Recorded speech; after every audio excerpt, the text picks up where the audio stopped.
자, 어제 이용수 할머니가 윤미향에 대해서 매우 논리정연하게 할 말을 다 했습니다.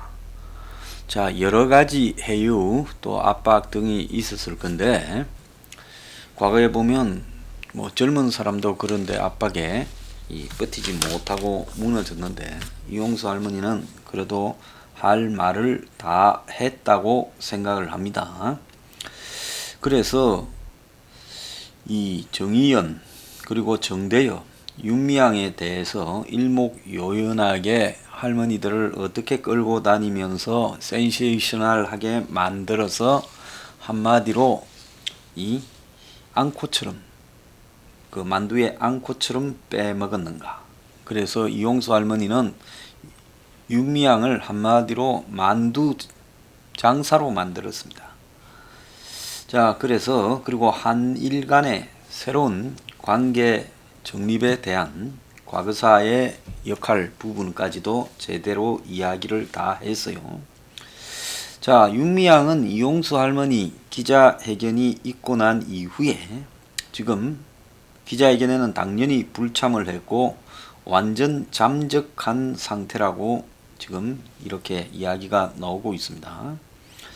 그래서 이용수 할머니는 윤미향이가 아직도 자기가 당당하게 잘했다고 생각하는 것 같아라고 말을 했고, 언론을 통해 드러난 이 정의연의 부실 회계 및 윤미향 개인의 기부금 유용 논란 의혹에 대해서도 검찰에서 할 일이라고 생각한다.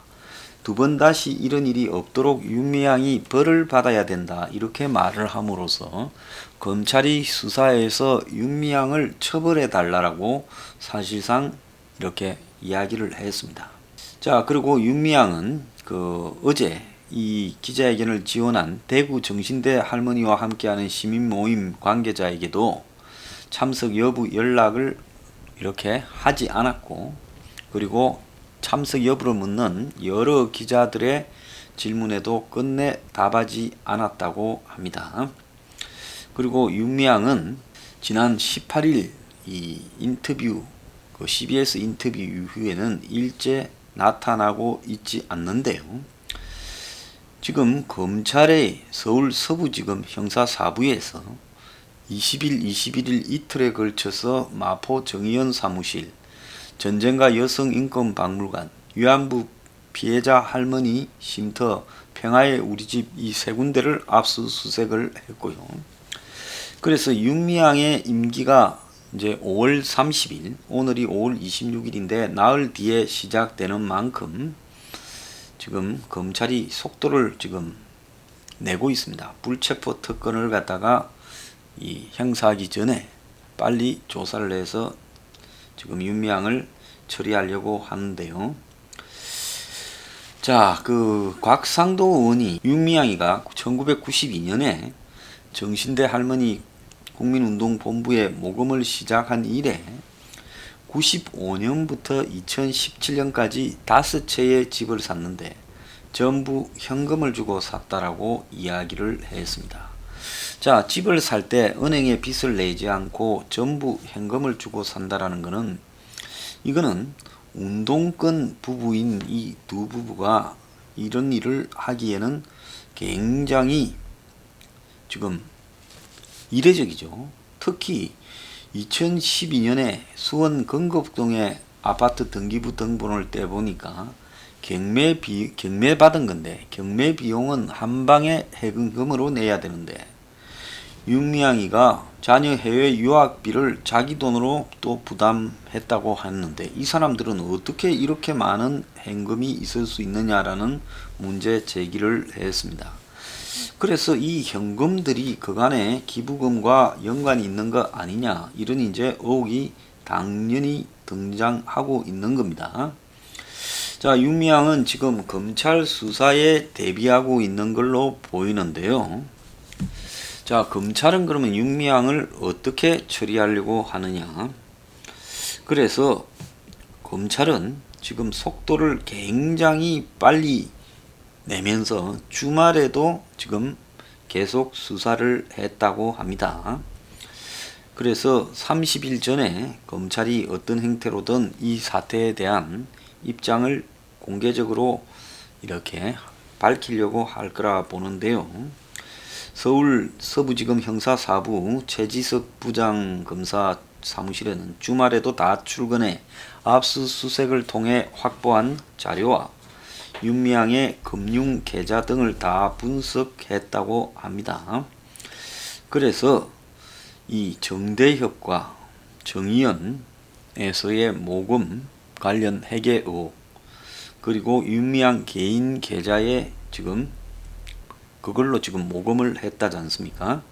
그리고 안성 쉼터를 갖다가 구입하고 매각한 의혹 등을 지금 다 조사하고 있다고 합니다. 그래서 그 서부지검은 윤미향이라는 사람이 가지는 상징성과 정치적 입지 등을 고려해서 정의연 사무실을 압수수색하기 전에 15일에 형사사건 공개심의위원회를 개최했다는 겁니다. 그래서 윤미향과 정의연에 대한 수사를 어디만큼 공개하고 또 공개 안 할지에 대해 내외부 심의위원을 두고 논의를 해서 구체적인 공개 범위를 협의했는데 그걸 공개하지는 않았다고 합니다. 그래서 정치적 시비가 걸릴 수 있으니까 지금 형사사건의 비사실 유포 금지 이런 부분을 가지고 작년 12월 달부터 검찰이 수사 진행 상황을 밖으로 밝히지 못하게 만들어놨는데, 그렇다고 하나도 안 밝히면 이런 사건에서 검찰이 또 욕을 먹으니까 그걸 갖다가 공개적으로 어디까지 공개할 건가 하는 심의위원회를 열었다는 거예요.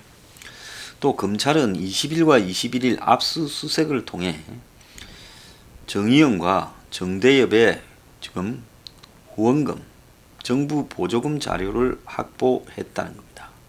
그래서 기부금 사용 등에 대한 기록 확인을 위해 이사의 회의록도 압수 대상에 포함을 했다는 겁니다. 그래서 영장에는 이 횡령과 배임 혐의가 기재됐다라고 이렇게 하는데요. 자, 그래서 이사의 회의록 속에 이 이사회가 어쨌든 결산을 하지 않았겠습니까? 그러면 이 결산했을 때는 어디에 어떻게 썼다라는 내용까지도 결산을 했겠죠. 그래서 압수수색 영장에 횡령과 배임 혐의가 기재되었다라는 것은 결국 압수수색의 목적이 해제 처리를 부정확하게 하면서 후원금을 사적으로 이용하는지에 대해 수사를 한 것이다라고 봐야 됩니다. 자, 미래통합당 곽상도 의원실이 서울시 여성가족부, 교육부 등에서 받은 자료에 따르면 정의연과 정대협은 2016년부터 지난해까지 13억 4,300만 원의 국고 보조금을 받았고, 정의연은 공시상으로 보조금 항목에 기재한 것은 2019년에 5억 3,800만 원만 기재했다는 겁니다. 정대협은 2016년부터 19년까지 결산 서류에 보조금 항목에 제로라고 해놨다는 거예요. 착오라고 이제 말을 하는데, 만약 국고 보조금을 지원 목적에 벗어나게 사용했다면 횡령죄가 이렇게 될 수 있습니다. 자, 검찰은 윤미향의 개인 계좌에 대해서도 조사를 하고 있는데요. 개인 계좌로 받은 후원금에서 문제가 드러나면 압수수색이 추가로 이렇게 될 가능성이 크다는 겁니다. 윤미향은 4개의 개인 계좌로 최소 11차례 모금을 했고요. 남편 매체에는 후원 동료 기사가 있었다는 겁니다. 그래서 2012년 3월부터 8년간을 돈을 걷었는데 첫 기부자는 500만 원을 낸 가수 이효리다, 이렇게 나오고 있습니다. 이용수 할머니가 어제 기자회견에서 윤미향을 가리켜 위안부 할머니를 모금 대상으로 이렇게 사용했다. 재주는 곰이 넘고 돈은 이제 윤미향이 벌었다라는 식으로 이야기를 했는데, 윤미향이 위안부 피해자 할머니들을 앞세워서 수시로 모금 활동을 했는데, 지금 조선일보가 확인한 결과 4개 모금 계좌를 이용해 8년 동안 최소 11차례 이상이라는 거예요. 모두 국민은행 계좌라고 이렇게 합니다. 이제 가장 먼저 확인된 것이 가장 빠른 것이 2012년 3월인데 콩고 내전 피해 여성을 위해 나비 기금을 조성하겠다고 국민은행 계좌를 걸고 모금을 해서 이효리가 500만 원 냈고 2014년에는 베트남 우물 파주기 사업 모금에도 이 계좌를 사용해서 총 모금은 1757만 원을 했는데 베트남에 전달된 금액은 1200만 원만 해서 기부금 유용 논란이 있었답니다.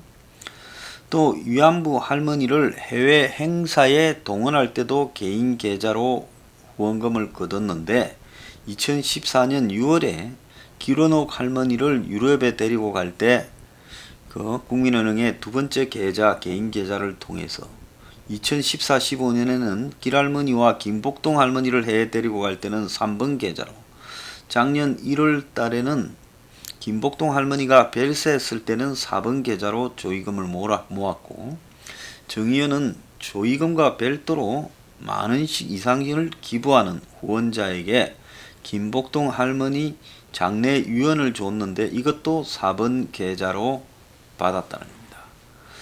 자, 그런데 지금 윤미향의 이런 개인 계좌 모금에 몇몇 인터넷 매체들이 적극적으로 홍보를 했는데 남편이 운영하는 수원시민신문 등이 지금 적극적으로 윤미향의 개인 계좌를 알렸다고 합니다.